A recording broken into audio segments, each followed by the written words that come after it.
What's good, everyone? Psych Perspectives, giofvcks here, and I'm back at the old house taking care of business and assisting family. But I wanted to make this video real quick.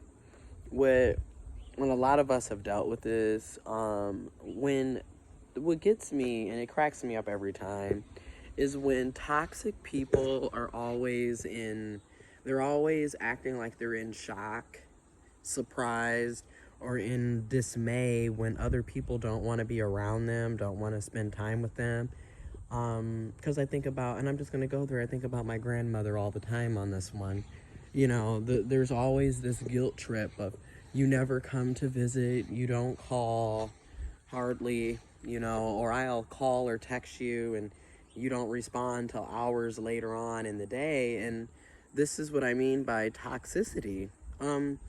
Again, toxic, narcissistic, manipulative, controlling people, they literally think that we are extensions of them. And they don't understand that people have their own lives, that people are individuals, people have their own things going on. And they will never be able to grasp that concept. They don't get that people have, the world does not evolve around them. Okay, they don't understand that the world doesn't evolve around them. They don't get that everybody's life is not fixated on them. They're egotistical, they're narcissistic, so everything is about them, so, and then they sit up here, they treat everybody in their life for the most part like shit. They treat people very badly, they disrespect you, they're condescending, they're rude, they're spreading rumors and gossip about you. They're constantly telling everybody your personal business. But then they have the nerve to question why people don't want to spend time with them. Why people don't call them, don't check up on them, don't visit them, don't see them. Why nobody ever thinks to include them, when we're talking about going out to eat or going somewhere to have fun. They always wonder why nobody includes them into the conversation or invites them. And it's like, again, why would anybody invite your toxic ass to come to the event or the gathering so you can ruin it? Yeah. So, I just had to make this video because my grandmother does this all the time. And this is exactly why I only come here, twice a month. And even in that, I don't even want to come here twice a month. I want to come here once a month and be done. And that's really where I'm at, because it's like every time I come here, it is a reminder of why I moved. It's a reminder of why I don't want anything to do with you the vast majority of the time. Another thing about toxic people, because Granny does this a lot, she likes to appear like, oh, I'm just giving you some extra money, or I'm just trying to help here, when really this is just another form of control. Because her idea of helping, if she helps you do anything, even if you didn't ask, because that's another thing, this is about control. You didn't ask for the assistance, they just decided to give the assistance even though no one asked for any assistance. They will help, but then they'll turn around and hold it over your head forever. So, it's essentially, this is what narcissistic people do. They're not helping because they want to genuinely help. They're helping so they can have something to hold over your head. Okay, this is, again, manipulation. Again, everything narcissists do, for the most part, there is some hidden agenda behind it. It's not because they want to help and they care about you and they're trying to be of assistance. It's so they can have something to hang over your head later when they need to guilt trip and manipulate you.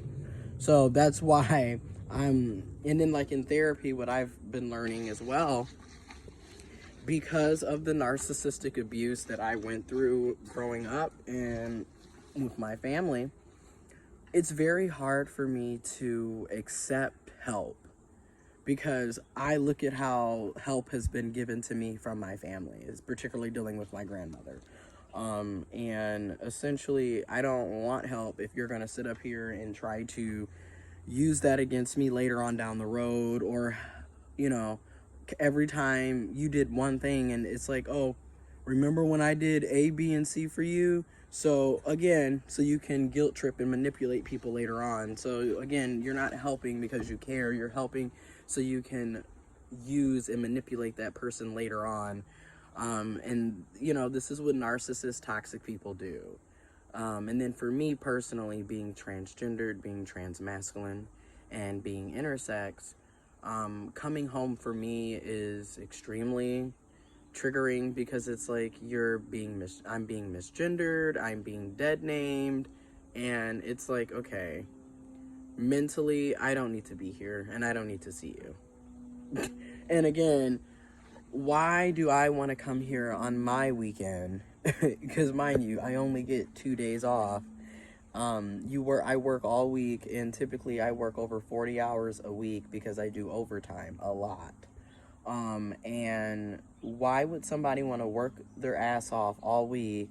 You finally get your weekend, you finally get some time to yourself, and then you have to drive an hour somewhere else to come and do more work. No. So I don't really have a reason to want to come back to Flint the vast majority of the time. Like, I'm coming back to being dead named, misgendered, disrespected, treated like shit.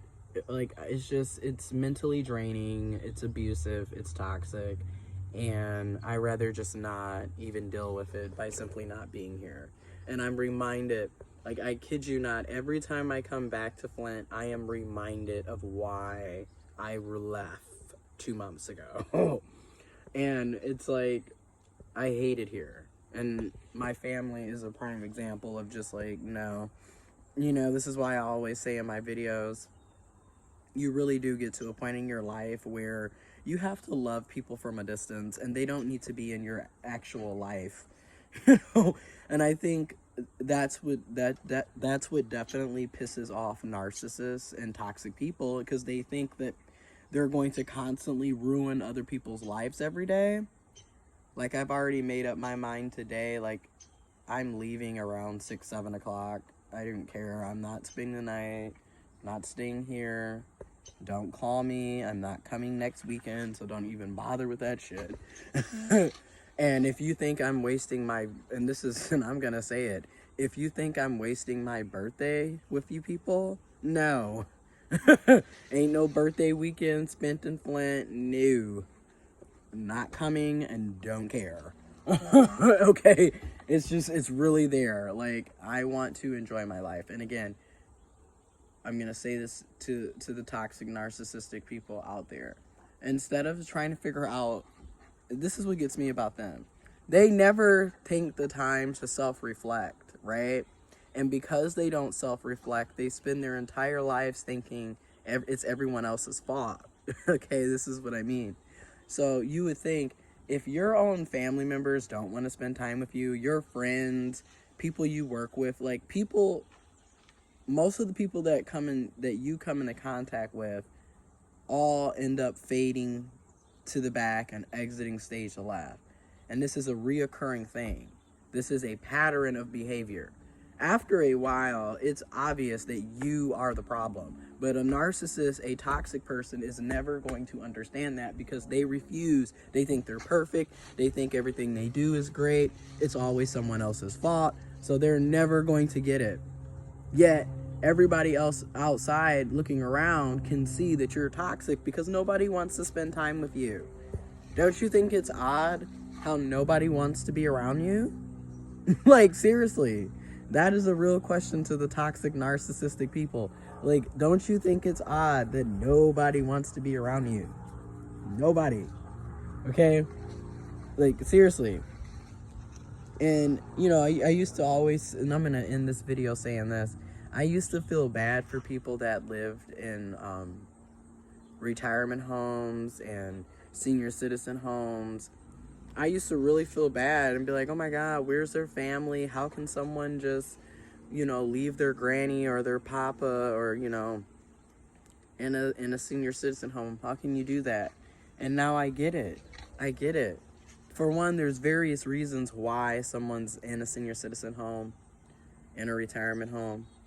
And one of those various reasons are, if this person is a toxic, narcissistic person, there's a reason why none of their family wants to deal with them. It's not always, oh my God, how can you not be there for mama or daddy when they get older? It's more like, mama and daddy are narcissistic and toxic as hell. They've pushed everybody away. Who the hell wants to be dealing with someone who is like that? Okay, so I don't feel bad for everybody that's in these situations. Some of y'all deserve to be where you're at. You don't get to sit up here and treat people like shit on a consistent basis and then expect people to just continue to deal with you. It does not work that way. And thank God to mental health, therapy, and counseling, because a lot of people are finding out for themselves that they don't have to deal with these toxic, narcissistic people. Okay? You can put up gray rock, you can go no contact, and you can pull back. You can put up healthy boundaries. You feel me? So that's why it just cracks me up, because she's always on this guilt trip shit. Nobody calls, nobody sees me. You know, I called earlier, and that's another thing. I say this, and this is another thing. When you're dealing with narcissists, it doesn't matter how many times you tell them, they're going to continue to do the same shit. This is why it's just best not to deal with them altogether, because she does the same shit every week. Oh, I called and you didn't call back. I'm working. If you had a fucking life, you would understand that. Again, a typical narcissist is all about control, control, control. You in everybody damn business. You trying to figure out what everybody else is doing. You got to have a damn play-by-play by what someone else is doing every day, because you don't have a life of your own. Okay? And then on top of that, this goes back to my whole point. Nobody's obligated to talk to you. Nobody's obligated to respond to you. Again, a lot of us end up becoming just as possessive and controlling as the narcissists in our lives. This is why when you grow up in these toxic ass households and dysfunctional ass households, it is so important that you go to counseling and therapy so you can unlearn this toxic ass shit, because that controlling and just you and everybody's business, you end up having that same personality, that same behavior you'll act out on other people, especially in your so-called romantic relationships. You will be the one, you'll think going through people's phones is normal because your crazy ass mama and daddy and whoever raised you was doing that to you. Again, this is why therapy and counseling is important, okay? You sitting up having all this anxiety. Oh, they didn't call me back in 1 minute. They didn't text back in 10 minutes. All that crazy shit. Where do you think that comes from? From your crazy ass upbringing. Because I can admit, looking back, you know, at how I was, no, you know, and that's why I thought it was okay and normal that this person was going through my phone when I wasn't even with them. Because again, look at how I grew up. I'm growing up with having a damn curfew at 21, 22 years old because I have a controlling narcissistic grandparents. Let's just be real. You feel me? So that's why once you get a chance to get away from these people, you're not going to want to come back. You're not going to want anything to do with them. And this is why I just have to make this video to say, toxic and narcissistic, dysfunctional people, they tend to be loners because nobody wants to be, or no one is going to deal with them for a long term. You know, long term for them is loneliness. Okay? The real reason you never got back into a relationship, never got back into the huddle, is because of you. The real reason you don't have any real friends and you don't go nowhere and you don't hang out and you don't have nobody to talk to is because of you. Okay? You always pointing the finger at everybody else, but really you need to look in the damn mirror. And the mirror is clear as day. You're toxic and you're dysfunctional and you're narcissistic. You think everything's about you. And this is why your ass is by yourself. This is why you have to basically beg for your own children to come and see you. Okay? Okay, because again, we come to be disrespected, belittled, name called. Then you sit up here and will triangulate, start some type of argument between everybody, and then you ruin whatever family event was supposed to occur. It's been ruined because of your toxic ass. Where's the lie? Where's the lie? so many of us watching this video know exactly what I'm talking about, especially when it comes to these narcissistic women and feminine folks that's in the community, and these narcissistic men and masculine folks that's in the community. So many of us have these types of folks in our families, so we can relate, especially in the black community. We can relate to this, you know. But anyways, like I said, in the end, when it comes to these types of people, they're going to be left alone, because like I said, anybody with common sense, anybody that actually cares about their mental health and knows their self-worth and has healthy boundaries, they're not going to be dealing with these types of people. Anyone that has a secure, healthy, functioning attachment is not going to be dealing with these types of people. So I'm gonna finish doing what I gotta do here, and then I'm going to go on and head on back to the crib. I can't do it no more. And I'll be damned, I won't be here next weekend, and that is for damn sure. Ooh, Lord. Oh my goodness. And you know, this is kind of a long video. I'm gonna also say this too.